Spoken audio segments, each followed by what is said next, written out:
어느 화창한 날 점심을 먹고 헝가로의 나일 강가를 큰아들 문하세와 걷고 있었네요.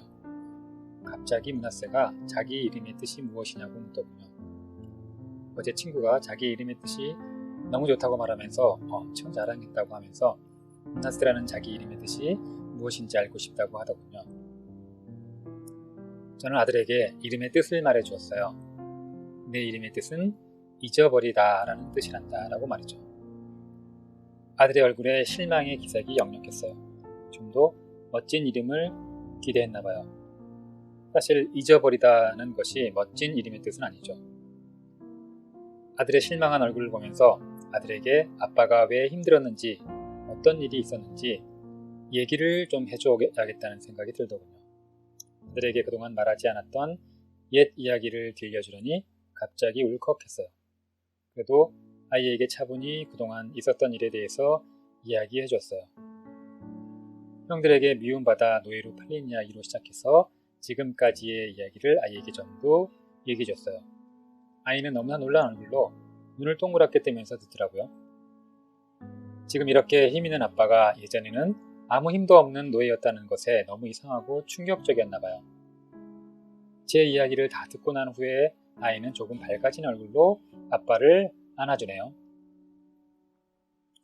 아들에게 긴 이야기를 하느라 시간이 지체돼 청고지기와의 약속이 늦어 서둘러 돌아가는 길에 아들이 제게 묻더군요. 정확히 아들이 제게 어떻게 물었는지 잘 기억이 나지는 않네요. 아무튼 아들이 물었던 질문의 요지는 그 수많은 고난 속에서 언제가 가장 괴로웠냐는 물음이었던 걸로 기억됩니다. 집에 돌아오는 길에 곰곰이 생각해봤어요. 정말 내가 가장 힘들었던 때가 언제였는지 말이죠. 형들에게 미움을 받고 얼굴도 모르는 상인들에게 끌려갈 때도 물론 힘들었어요. 어제까지는 내가 마음대로 할 수 있었는데 오늘부터는 내가 마음대로 할 수 있는 게 아무것도 없음을 깨달았을 때 정말 너무 힘들었어요. 그래도 당시를 생각해보면 견딜만 했던 것 같아요. 왜냐하면 하나님을 만났거든요.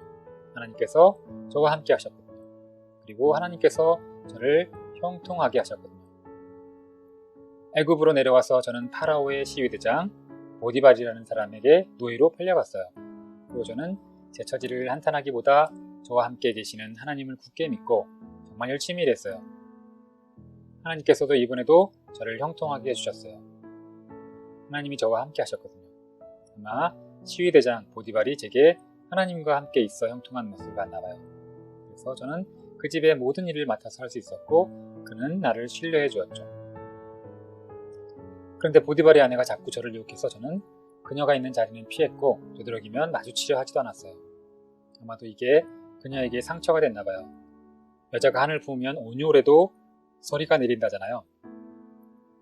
어느 날 그녀가 다른 사람이 아무도 없는 것을 보고 제게 덤벼들어 제 옷을 벗기려 들어 하는 수 없이 제 옷을 그녀에게 뺏기고 도망치듯 그 자리를 나왔어요. 그런데 그녀는 그 옷을 증거라고 하면서 저를 강간 미수범으로 몰리거든요. 보디발은 그녀 말만 믿고 저를 감옥에 가두네요. 주인은 제 결백을 믿어줄 거라고 생각했는데 말이죠. 아무튼 저는 제 노예 인생 2막을 감옥에서 보내게 됩니다. 이곳에서도 저는 간수장이 저를 잘 봐줘 제게 감옥의 모든 사물을 제게 맡기는 거예요. 저는 감옥에서도 열심히 일했어요. 그리고 잘 해냈어요. 하나님이 함께 하셨거든요. 덕분에 강수장은 마치 휴양지에서 휴가를 보내는 사람처럼 여유롭게 생활할 수 있었고요. 어느 날 새로운 죄수가 왔어요. 그런데 그 죄수들이 조금 특별했나 봐요. 평소에 얼굴 보기도 힘들었던 시위대장이 직접 나와서 제게 그들을 잘 보살피고 특별히 신경 쓰라고 말하더군요. 그래서 저는 다른 죄수들보다 더 신경을 썼어요. 그렇게 하다 보니 그들과 여러 가지 소소한 신변 잡기를 나눌 정도로 친해졌고요. 하루는 아침에 그들 방에 들어가 봤더니 그들이 서로 얼굴을 쳐다보면서 슬픔에 잠겨 있더라고요. 이제 그들의 눈빛만 봐도 그들의 상태가 어떤지 알 수 있거든요. 그래서 저는 물어봤어요. 뭐가 그리 걱정스러운지 말이죠. 그들이 꿈 때문이래요. 그들이 아침에 일어나서 서로 이야기하다가 서로 꿈 얘기를 했는데 그게 그들을 매우 혼란스럽게 하나 봐요.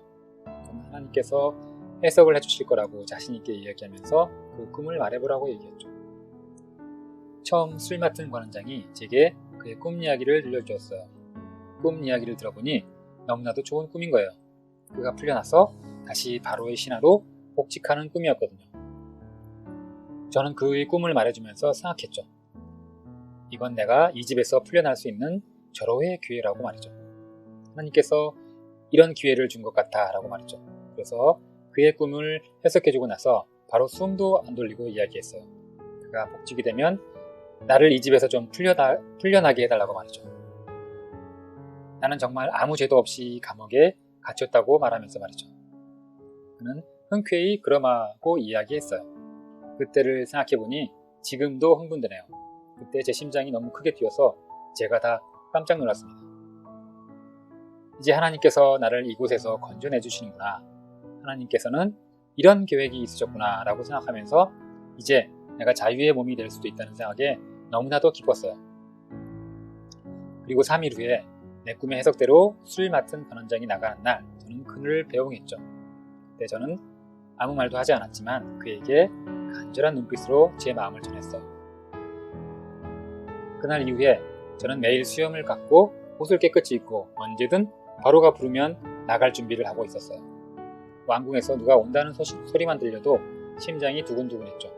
그런데 하루 이틀 지나고 한 달, 2달이 지나도 그 누구도 저를 왕궁으로 부르지 않았어요. 저는 그때 깨달았어요. 내가 너무 앞서갔구나 라고 말이죠. 전 그 관원장이 저와 함께 있었던 좋은 시간들을 기억하고 제가 꿈을 좋게 해몽해준 일로 정말 저를 구해줄 걸로 생각했거든요. 지금 생각해보니 그때 그 시간이 제게는 가장 고통스러운 시간이었던 것 같아요. 술 맡은 관원장이 바로에게 저를 신원해서 이곳에서 나가는 방법이 하나님이 나를 구해주시는 방법이라고 생각하고 너무 설레이고 기뻤는데 아무런 일도 없이 흘러가는 시간을 보면서 너무 조급했거든요. 그럼 도대체 언제 하나님께서는 나를 이 집에서 어떤 방법으로 구해주실 건지, 언제까지 이곳에 이렇게 있어야 하는지 기약이 없어 보였거든요. 그때도 하나님께서는 아무런 말씀도 없으셨어요. 그런데 제가 그 관원장에 대한 일도 잊어버리고 다시 하나님께 그분의 구원하심을 기대하면서 기도할 때 드디어 왕궁에서 바로가 저를 부르더군요. 저는 급히 수염 깎고 깨끗한 옷으로 갈아입고 바로를 만나 그 꿈을 해몽하고 이렇게 총리가 되었습니다. 그때가 제 기억으로는 그 관원장이 복직된 지 딱 2년이 지난 시간이었어요. 왜 그렇게 정확히 기억하냐고요?